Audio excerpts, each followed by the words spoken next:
What is happening, everyone, and welcome back to the Roger Report. The news cycle is absolutely exploding, and we've got the inside scoop on everything you need to know. Get ready for some massive updates that you absolutely cannot afford to miss. We're diving deep into the stories that are shaping the landscape, from surprising on-field matchups to behind-the-scenes player dynamics. Buckle up, because this is going to be a wild ride. Let's get straight into it. First up, the gridiron is buzzing with anticipation as a legendary quarterback prepares for a highly anticipated reunion. We're talking about a player who has etched his name in the history books, and his next game against his former team is already the talk of the league. Will it be a triumphant return or a bitter reunion? We've got the details on his candid thoughts and a subtle jab that's got everyone talking. Next, we're peeling back the curtain on team decisions and player preferences. Did one of the league's top signal callers have a specific player in mind when his team was making draft day moves? We're uncovering reports that suggest a star quarterback's opinion might have played a significant role in a controversial draft pick. Was this a brilliant move or a misstep? We're breaking down the whispers and the realities. Then, we're shifting focus to the immediate challenges facing a team as they gear up for a high-stakes season opener. With a new quarterback under center and a roster full of new faces, what are the biggest hurdles they need to overcome? We're looking at injury concerns, lack of on-field chemistry, and the immense pressure on the veteran QB to deliver from day one. Can they overcome the odds? And finally, we're getting an inside look at how a seasoned veteran is navigating a new environment, aiming to reshape his narrative. Forget the headlines and the speculation. This is about building connections, fostering team chemistry, and proving that his legacy is far from written. We're exploring the personal approach he's taking to win over his new teammates and the locker room. Don't miss a single second of this action-packed update. Make sure you're subscribed, hit that notification bell, and let's get this show on the road. Gridiron legend faces former team with a twist. This upcoming Week 8 matchup promises to be a pivotal moment as Aaron Rodgers, arguably the greatest quarterback in Packers history, prepares to face his former team for the first time since his departure. While his first game with the Pittsburgh Steelers is against the New York Jets, the game circled on many calendars is his potential return to Green Bay to play against the Packers. This encounter is particularly significant as it marks Rodgers' first and likely only chance to play against the franchise, where he spent 18 illustrious seasons, setting records for touchdown passes and passer rating. However, the anticipation is tempered slightly by the fact that the game will be played in Pittsburgh, not at the iconic Lambeau Field.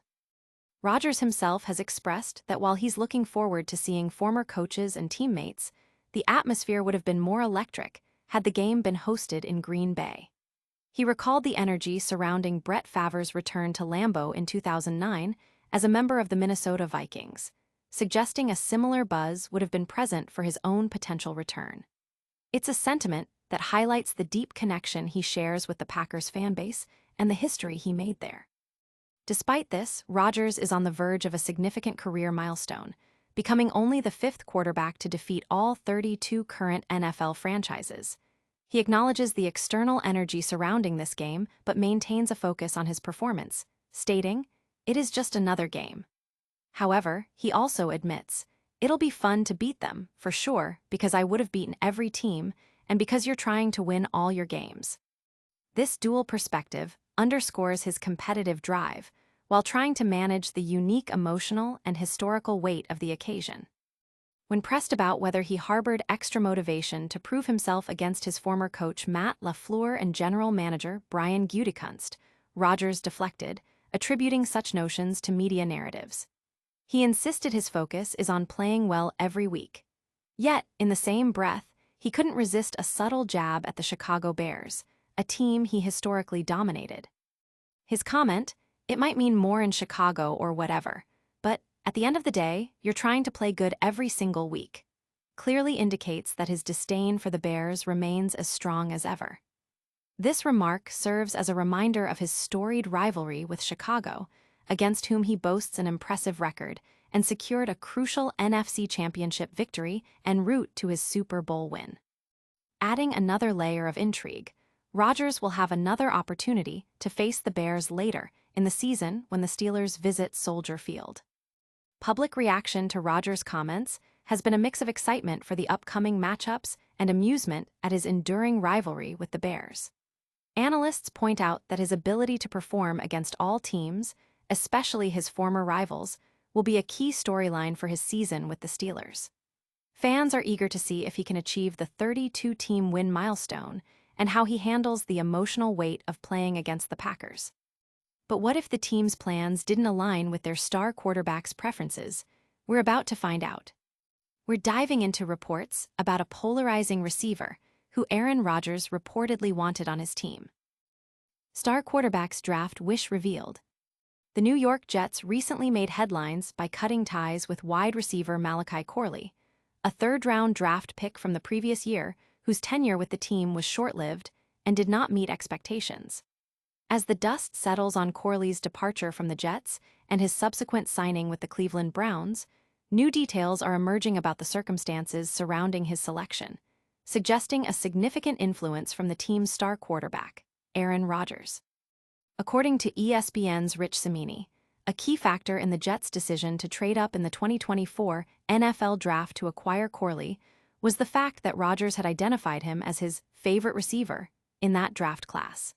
Cimini reported that Rodgers studied the available receivers and was particularly impressed by Corley's mindset and ferocity, sentiments he shared with the Jets' front office. The team, eager to please their high-profile quarterback, acted on this recommendation, trading up to select Corley with the first pick in the third round. This revelation sheds light on the dynamic between Rodgers and the Jets' decision-makers, indicating a willingness to cater to the quarterback's preferences in personnel moves. Unfortunately, the partnership did not yield the desired results. Corley played in only 9 games for the Jets during his brief stint, becoming one of the few third-round picks in the team's recent history to play fewer than 10 games before being waived. This outcome contrasts sharply with the high expectations set by Rodgers' endorsement. The Jets' receiver room has since undergone significant changes, and Corley's journey with the team serves as a cautionary tale about draft decisions influenced by a single player's opinion, especially when the player in question did not pan out as anticipated. Corley's situation is compounded by reports that he was hesitant about being placed on the practice squad, further complicating his exit from the team. The aftermath of Corley's release has sparked considerable discussion among fans and analysts regarding the impact of a star quarterback's input on draft strategy. Some view it as a positive sign of a quarterback being invested in the team's success and having a keen eye for talent, while others question the wisdom of basing significant draft capital on the preference of one player, particularly when that player fails to deliver. The Jets' decision to move on from Corley, coupled with the revelation of Rodgers' strong endorsement, raises questions about the team's evaluation process and their reliance on their veteran quarterback's judgment. While team decisions are being scrutinized, other teams are facing immediate on-field challenges. We're now turning our attention to the pressing concerns for a team gearing up for their season opener. Steelers preseason concerns loom large ahead of Week 1. The Pittsburgh Steelers are set to kick off their regular season this Sunday on the road against the New York Jets, a game that carries extra significance as it marks the return of Steelers quarterback Aaron Rodgers to his former team. Adding another layer of narrative, the Jets will start Justin Fields, who was previously benched by Steelers head coach Mike Tomlin after a 4-2 record in 6 starts. As the team prepares for this high-stakes opener, several significant causes for concern have emerged, particularly surrounding player availability and the readiness of key personnel. A primary worry for the Steelers is the extensive list of players who have missed practice time and preseason games. Head coach Mike Tomlin has been notably tight-lipped about the severity of these injuries and has offered little clarity on the progress of several key players. This lack of transparency has left fans and media speculating about the true health of the roster, with players like wide receiver Calvin Austin and tight end Jonnu Smith being closely watched for their recovery status.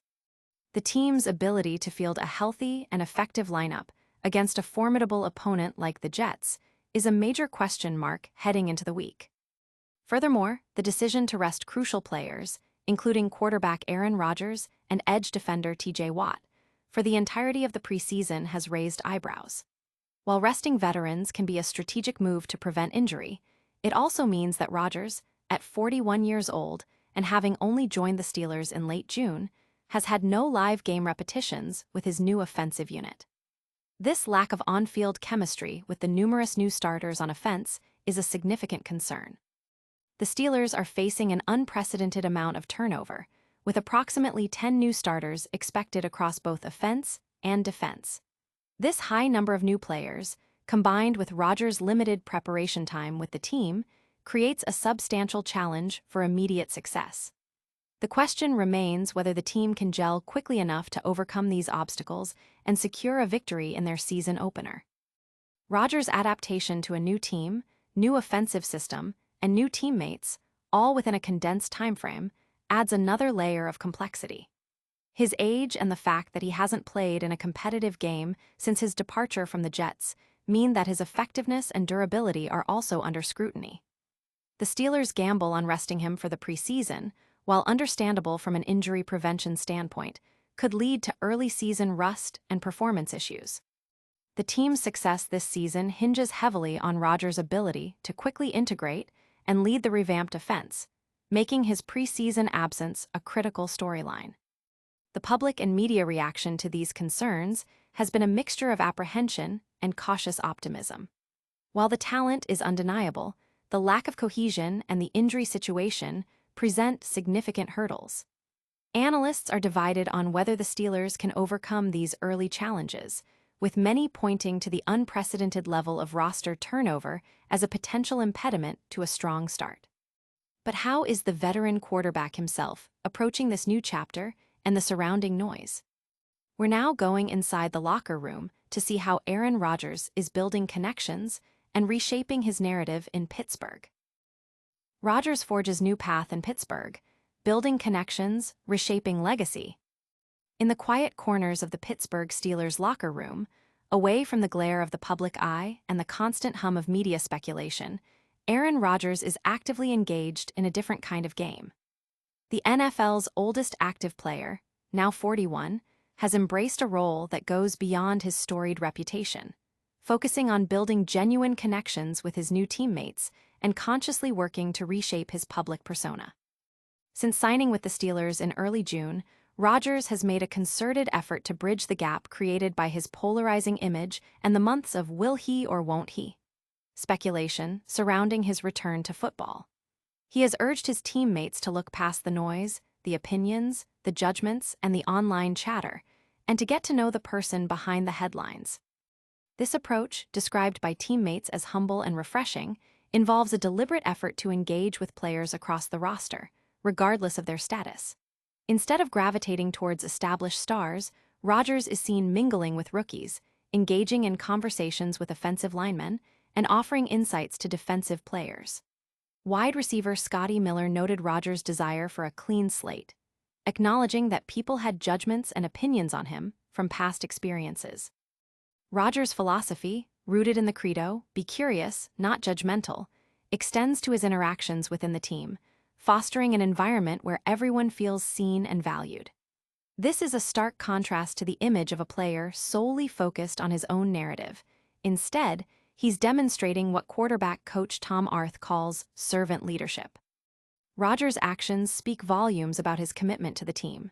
He actively participates in all meetings, seeks input from backups like Mason Rudolph and Will Howard, and shares his extensive knowledge generously. Rudolph, initially uncertain about what to expect, now describes Rodgers as not phony and not fake, highlighting his humility despite his immense success and wealth. Rodgers' willingness to engage with players like rookie defensive tackle Yahya Black, who was drafted 20 years after Rodgers entered the league, or to share casual conversations with players like Mason McCormick, underscores his desire to integrate fully into the team fabric. This proactive approach to building relationships is crucial, especially given the significant roster turnover the Steelers have experienced, with numerous new starters on both offense and defense. Even those who were initially skeptical have been won over. Safety Deshaun Elliott, who had previously posted that Rodgers should retire, has since met him and now finds him funny as hell. Longtime defensive captain Cam Hayward, who once made a jest about Rodgers' future, later apologized, recognizing the shift in perception. This transformation is not just about personal interactions, it extends to his on-field approach. Quarterback Patrick Queen shared how Rodgers offered specific suggestions on defensive calls, demonstrating his engagement with all aspects of the team. This dedication to improving every player, coupled with his visible passion for the game, inspires those around him. Rodgers' decision to join the Steelers, a move he described as best for my soul, appears to be more than just a return to football.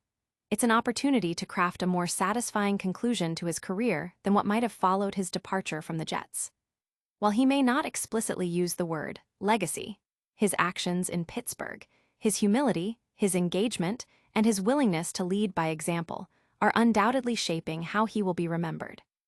The team's success this season, and Rodgers' role in it, will be a testament to his ability to cut through the noise and build a winning culture through genuine connection and leadership. Now that we've heard from the players, let's quickly recap the biggest stories of the day. Stay tuned for a rapid-fire rundown of all the news you need to know, and make sure you're subscribed so you don't miss our next update. That's a wrap on today's massive news dump. Aaron Rodgers is gearing up for a reunion with the Packers, but not without a subtle jab at the Bears. We also learned Rodgers reportedly wanted the Jets to draft a specific polarizing receiver, raising questions about player influence. The Steelers are facing significant preseason concerns with Rodgers and a host of new starters ahead of their opener against the Jets. And finally, Rodgers is actively building connections and reshaping his legacy in Pittsburgh with a new, humble approach. Did you catch all that? Make sure you're subscribed to the Rodger Report, hit that notification bell so you never miss an update, drop a comment below with your thoughts on these stories, and follow us on all social media platforms to stay connected. We'll see you next time.